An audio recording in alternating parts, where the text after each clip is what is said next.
Hello बच्चों। तो कैसे हैं बेटे आप सभी। तो आप सभी का फिर से स्वागत है बेटे क्लास ऑफ कॉन्सेप्ट में।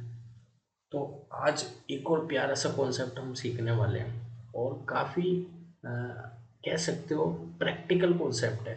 आप इसका यूज़ अभी अपने घर में भी कर सकते हो और आगे भी कर सकते हो। बड़ा ही प्यारा कॉन्सेप्ट है। क्या है बेटे, आज हम सीखेंगे अपने घर का बिल निकालना। Find electricity bill. Electricity bill. तो आपको सुन के ही बड़ा अच्छा लग रहा होगा बेटे कि आप इस वीडियो को देखने के बाद बेटे आप अपने घर का बिल 1 मिनट में निकाल सकते हो। आपको घर का बिल निकालने के लिए छोटी सी चीज़ की आवश्यकता होती है। वो क्या होती है बेटे, उसके लिए चलिए एक छोटा सा कॉन्सेप्ट सीखते हैं। वो क्या है बेटे, पावर। देखिए बेटे, पावर आपने बहुत बार सुना होगा ये वर्ड पावर, लेकिन एक्चुअल में आप इसका मतलब नहीं समझते। देखो, पावर को अगर मैं डिफाइन करूं तो उसका सिंपल सा मतलब होता है रेट ऑफ डूइंग वर्क। देखो, सुनने में बड़ा सिंपल लगता है, लेकिन इसका एग्जैक्ट मीनिंग आपको नहीं पता है, आप गलत ले जाते हो। अगर आप ध्यान दें तो इसमें एक वर्ड यूज हो रहा है बेटे, रेट। रेट का मतलब क्या होता है, ये अगर सब आपको समझ आ जाएगा तो आपको पावर भी समझ आ जाएगा। चलो बेटे, समझने की कोशिश करते हैं। देखो, मैं एक एग्जांपल ले रहा हूँ जिसमें बेटे दो बच्चे हैं। ये बच्चा है बेटे, मान लो 5th क्लास का, ठीक है। और इसी के पास में एक और बच्चा खड़ा है,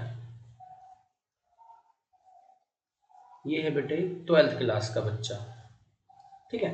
अब एक बात को सुनना बड़े प्यार से। मैंने यहाँ पे एक चेयर रखी हुई है, ठीक है। ये एक चेयर है। अब मैं ये चेयर इस बच्चे से बोलता हूँ कि इसको उठा के यहाँ रखनी है, तो सर 12th क्लास वाला भी रख देगा, सर 5th क्लास वाला भी रख देगा। अभी एक बात बताओ बेटे, इस चेयर को यहाँ से यहाँ तक इसने भी रख दिया, इसने भी रख दिया, तो क्या दोनों ने सेम वर्क नहीं किया? सर बात तो आप ठीक कह रहे हैं, दोनों ने सेम वर्क किया। तो क्या आप बता सकते हो किसकी पावर ज़्यादा है, किसकी पावर कम है? सर ऐसे तो नहीं बता सकता मैं, क्योंकि जो काम आपने दिया वो दोनों ने कर दिखाया। तो कैसे पता करेंगे बेटे किसकी पावर ज़्यादा है? तो एक्चुअली में पावर उसकी ज़्यादा है जो इस काम को कम समय में कर देगा। देखिए, बात को सुनिएगा। ये जो 12वीं वाला बच्चा है, ये काफ़ी बड़ा बच्चा है, तो इसके लिए चेयर कोई ज़्यादा भारी तो है नहीं, तो ये उठाएगा और फटाक देने यहाँ रख देगा। लेकिन बेटे, जो 5वीं क्लास का बच्चा है, हो सकता है उसके लिए भारी हो, तो वो इसे ऐसे धीरे धीरे धीरे धीरे पुश करते करते करते करते यहाँ तक लेके आएगा। तो ये जो डिफरेंस है ना टाइमिंग का, ये डिसाइड करता है बेटे पावर किसकी ज़्यादा और किसकी कम है। ये जो टाइमिंग यहाँ पे मैंने ऐड करी है ना, इसी टाइमिंग को बेटे कहते हैं रेट। क्या कहते हैं? रेट। बात को बहुत ध्यान से सुनना। ये जो रेट वर्ड लगा है, किसके लिए लगा है? टाइमिंग। तो अगर कोई पर्सन काम कर रहा है तो इसका मतलब ये नहीं उसमें ज़्यादा पावर है। अगर वो काम कम समय में कर रहा है तो उसमें ज़्यादा पावर है। तो कितना काम आप कर रहे हैं और कितने समय में कर रहे हैं, दिस इज कॉल्ड पावर। समझ आया बेटे? तो पावर को नापने के लिए दो चीज़ों की जरूरत पड़ती है, एक तो वर्क, एक टाइम। कितना आप वर्क कर रहे हैं, कितने टाइम में कर रहे हैं। आप इस वर्क की जगह एनर्जी भी यूज कर सकते हैं, क्योंकि आपको भी पता होगा एबिलिटी टू डू वर्क। आप जो भी काम करते हैं वो एनर्जी की हेल्प से तो करते हैं। तो अगर आप कोई काम कर रहे हैं, इसका मतलब आपके पास उतनी एनर्जी है। ठीक है बेटे, तो हमें इतना तो समझ आ गया सर, पावर का मतलब होता है रेट ऑफ डूइंग वर्क, कितना हम काम कर रहे हैं। तो पावर का फार्मूला निकल के क्या आता है? पावर का फार्मूला निकल के आता है वर्क अपॉन टाइम। अब आपसे कोई कहता है कि पावर की ऐसे यूनिट क्या होगी, तो सर पावर के फार्मूले में ऊपर आ रहा है वर्क, और वर्क को नापते हैं हम जूल में, और टाइम को नापते हैं हम सेकंड में, तो इसकी ऐसे यूनिट आ गई जूल पर सेकंड। लेकिन बेटा, हम जूल पर सेकंड लिखने की जगह इसे लिखते हैं वाट। क्या लिखते हैं? वाट। WATT, वाट। ठीक है बेटे, तो अब आपको याद आ रहा होगा सर ये तो मैंने सुना हुआ है वाट, हमारे घर में बल्ब लगता है 2 वाट का, 100 वाट का, 80 वाट का, मोटर हम चलाते हैं उसके अंदर भी पावर होती है। तो अब समझ आ रही है बेटे वो पावर क्या होती है? वो पावर होती है एबिलिटी टू डू वर्क या रेट ऑफ डूइंग वर्क। आप कितना काम कर सकते हैं, आपका वो डिवाइस कितना काम कर सकता है, वो उसकी पावर होती है। ठीक है बेटे, तो ये था पावर और ये पावर की ऐसे यूनिट। अब एक छोटा सा कॉन्सेप्ट हम इसी में से निकालेंगे और उसको आगे ले चलेंगे हमारे इलेक्ट्रिसिटी बिल की तरफ। बात को सुनना ध्यान से। पावर का फार्मूला अभी अभी हमने सीखा क्या था? Work upon time. बिल्कुल ठीक है। अगर मैं क्रॉस मल्टीप्लाई कर दूं तो P मल्टीप्लाई टी, ये क्या आ जाएगा? वर्क आ जाएगा। और अभी मैंने बोला वर्क को आप एनर्जी भी कह सकते हो, कह सकते हो। तो यही वो एनर्जी है जो आप यूज कर रहे हो अगर आप अपने घर में कोई डिवाइस चला रहे हो तो ये आ गया बेटे एनर्जी का फार्मूला। आप इसको एनर्जी भी बोल सकते हो, आप इसे बोल सकते हो कमर्शियल यूनिट। क्या बोल सकते हो? Commercial unit. बट एक चीज छोटी सी जो याद रखनी है वो ये है कि यहाँ से जो एनर्जी निकलती है ना वो बेटा लार्ज अमाउंट में निकलती है, लार्ज। तो इसीलिए इसको नापने के लिए ना हम यूनिट भी यूज करेंगे लार्ज। यानी जब भी कभी आप कमर्शियल यूनिट निकालेंगे तो पावर होनी चाहिए बेटा किलोवाट में और टाइम होना चाहिए आवर में। यानी जब भी आपका आंसर आएगा उसके पीछे आप क्या यूनिट यूज करोगे? Kilowatt hour. फिर मेरी बात को ध्यान से सुनिएगा, आज के बाद जो भी आप एनर्जी निकालोगे वो किस में निकलनी चाहिए? Kilowatt hour, kilowatt hour. ठीक है बेटे। अब मजेदार बात तो यहाँ से स्टार्ट होती है जब मैं आपको बताऊंगा कि 1 किलोवाट आवर को ही शॉर्ट फॉर्म में कहते हैं बेटा 1 यूनिट। अच्छा, अब बहुत बच्चों को समझ आएगा कि सर अच्छा अब मेरे को समझ आया कि मेरे घर पे जो यूनिट आता है बिल, वो यूनिट नहीं होता, वो क्या होता है? Kilowatt hour. क्या होता है बेटे? Kilowatt hour. इसका मतलब अगर आपके घर पे 10 यूनिट बिल आया है तो वो 10 यूनिट नहीं है बेटे, वो है 10 किलोवाट आवर। तो शॉर्ट फॉर्म में हम उसे यूनिट कह देते हैं। अगर आपके घर पे 50 यूनिट बिल आया है तो वो 50 यूनिट नहीं है बेटे, वो क्या है? 50 किलोवाट आवर। अच्छा सर, इसका मतलब हो गया कि हम जितना भी बिल भरते हैं, जितनी भी यूनिट कंज्यूम करते हैं, वो यूनिट नहीं होती, वो होती है किलोवाट आवर। ठीक है बेटे, ये सारी बातें समझ आ रही है? तो एक बार फिर से हम देखते हैं मैंने आपको क्या समझाया। मैंने आपको सिखाया पावर, और पावर से कैसे निकालते हैं बेटे एनर्जी। तो देखिए आज से आप एनर्जी का फॉर्मूला भी सीख चुके हैं। या तो आप उसे एनर्जी कंज्यूम बोल सकते हैं या बोल सकते हैं कमर्शियल यूनिट। फार्मूला क्या है? P into T. बस याद क्या रखना है? पावर हमेशा होनी चाहिए किलोवाट में और टाइम होना चाहिए आवर में। अगर नहीं है तो हम उसे कन्वर्ट करेंगे। ठीक है बेटे, चलो चलते हैं फटाफट क्वेश्चन पे और देखते हैं कैसे चंद सेकंड में, मिनट में हम निकाल सकते हैं हमारा घर का बिजली का बिल। चलिए बेटे देखते हैं।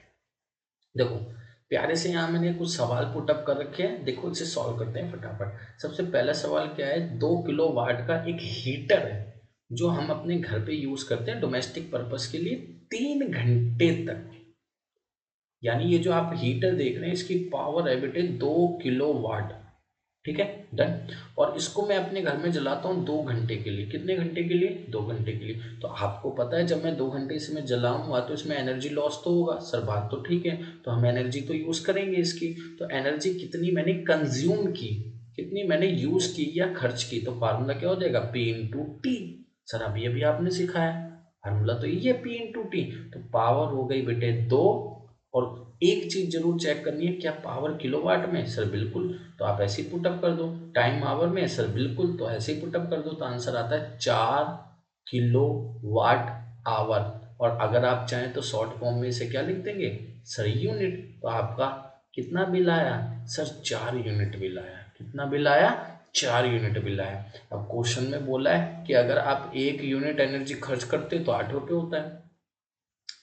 1 यूनिट एनर्जी खर्च करने के कितने रुपए? सर 8 रुपये देने पड़ते हैं। तो हमने तो सर 4 यूनिट खर्च कर दी, तो कितने रुपए देने पड़ेंगे? 8 इंटू 4। आंसर आता है 32। देखो कितना सिंपल है। तो उम्मीद है बेटा आपको समझ आ रहा होगा, और ज़्यादा बेहतर हो जाएगा। चलिए 2 एग्जाम्पल और करते हैं फटाफट। ये देखिए बेटे, ये एक बल्ब है, आपको दे रखा है इस बल्ब की पावर कितनी है, 200 वाट। बहुत बच्चों को याद होगा कि ओल्ड एज सॉरी सर, जब हम छोटे थे तो हमारे घर में एक बल्ब जलता था पीले कलर का, ऐसा, जिसकी पावर सर बहुत ज़्यादा होती थी। आजकल ऐसे बल्ब नहीं जलते। तो बेटे ये 200 वाट का एक बल्ब है, इसको आप रात में 8 घंटे जलाते हैं, और 1 यूनिट के इतने रुपए, 8 रुपए लगते हैं। तो आपको समझ आ गया, सिंपल सा काम है। लेकिन सर एक गड़बड़ी है, पावर ना वाट में है। तो जैसे ही आप इसको 1000 से डिवाइड करेंगे बेटा, ये बन जाएगी किलोवाट। लो बेटे, अब पावर बन चुकी है किलोवाट में। अब आप इसे पुट कर सकते हैं। तो सर अभी अभी आपने सिखाया एनर्जी कंज्यूम कैसे निकालते हैं। तो एनर्जी कंज्यूम निकालने का फार्मूला है P multiply T. Power sir अभी अभी निकाली 2/10, और टाइम सर 8 घंटे इस्तेमाल की मैंने। तो 8 2 जा 16 होता है, और नीचे 10 से डिवाइड कर दूंगा तो 1.6 किलो वाट आवर, या शॉर्ट फॉर्म में क्या लिख देंगे, 1.6 यूनिट। अब बेटे यहाँ आपको पहले ही बता रखा है कि 1 यूनिट अगर आप कंज्यूम करेंगे तो कितना चार्ज आएगा सर, 8 रुपीज़ आएगा। तो हमने तो 1.6 यूनिट कंज्यूम किया है, तो कितना चार्ज हमें देना पड़ेगा, तो 1.6 इंटू 8 मल्टीप्लाई कर दो।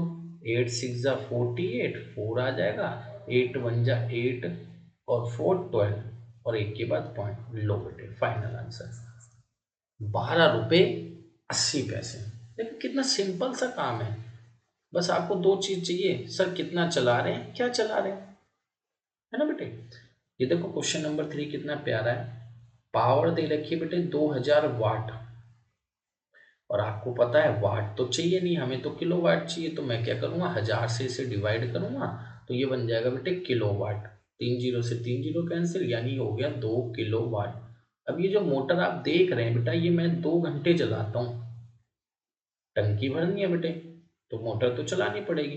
तो पावर भी पता है, टाइम भी पता है, तो एनर्जी कितनी कंज्यूम हुई है फटाफट पता कर लेते हैं। Sir P multiply T. P हो गया 2 किलो वाट, टाइम हो गया 2 आवर, आंसर आ गया 4 आवर। सिंपल सा काम, सॉरी आवर कह रहा हूँ, आंसर आ गया 4 kilowatt hour. Short form में बोले तो 4 यूनिट बिल आया। अब सर 1 यूनिट कंज्यूम करता हूँ मैं, तो कितने रुपए लगते हैं, 8 10 रुपए लगते हैं। मैं कितनी कर रहा हूँ, 4 यूनिट। तो आंसर क्या आ जाएगा सर, 10 × 40, आंसर आ गया 40 यूनिट, सॉरी 40 रुपये। तो बड़ा ही सिंपल सा कॉन्सेप्ट है बेटे, बस इतना से याद रखना है। अगर आज के बाद आपको एनर्जी कंज्यूम निकालना है, तो आप क्या फार्मूला लगाएंगे, P मल्टीप्लाई टी।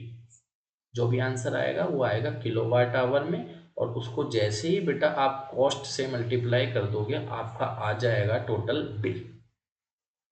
तो उम्मीद है बेटे आपको समझ आया होगा कि बिल कैसे निकालते हैं, और ये भी समझ आया होगा कि बिल कैसे बढ़ता है। अगर आप एनर्जी ज़्यादा कंज्यूम करेंगे तो बिल ज़्यादा बढ़ेगा। अब एनर्जी ज़्यादा कंज्यूम क्यों हो रही है, या तो आप ज़्यादा पावर वाली चीज़ चला रहे होंगे, या बेटा ज़्यादा टाइम के लिए। आप खुद चेक करो ना बेटे कि एनर्जी कंज्यूम के फार्मूले में 2 चीज़ें आ रही हैं, पावर और टाइम। तो ज़्यादा पावर की चीज़ चलाओगे तब भी एनर्जी कंज्यूम बढ़ जाएगा, अगर ज़्यादा समय के लिए चलाओगे जब भी बढ़ जाएगा। तो आपको किसी ना किसी चीज़ को कम करने से फ़ायदा नहीं मिलेगा, आपको फ़ायदा मिलेगा जब आप दोनों चीज़ें कम करो। तो इससे आप अपने घर का बिल पता कर सकते हैं बड़े आराम से, और आप इससे ये भी चेक कर सकते हैं कि आपके घर में ज़्यादा बिजली कहाँ इस्तेमाल हो रही है, और उसे कम भी कर सकते हैं। तो बेटा आप अपने घर का बिल जरूर चेक करिएगा, और ये भी चेक कीजिएगा आप सबसे ज़्यादा बिजली कहाँ खर्च करते हैं। तो ठीक है बेटे, मिलते हैं आपसे नेक्स्ट क्लास में। बाय।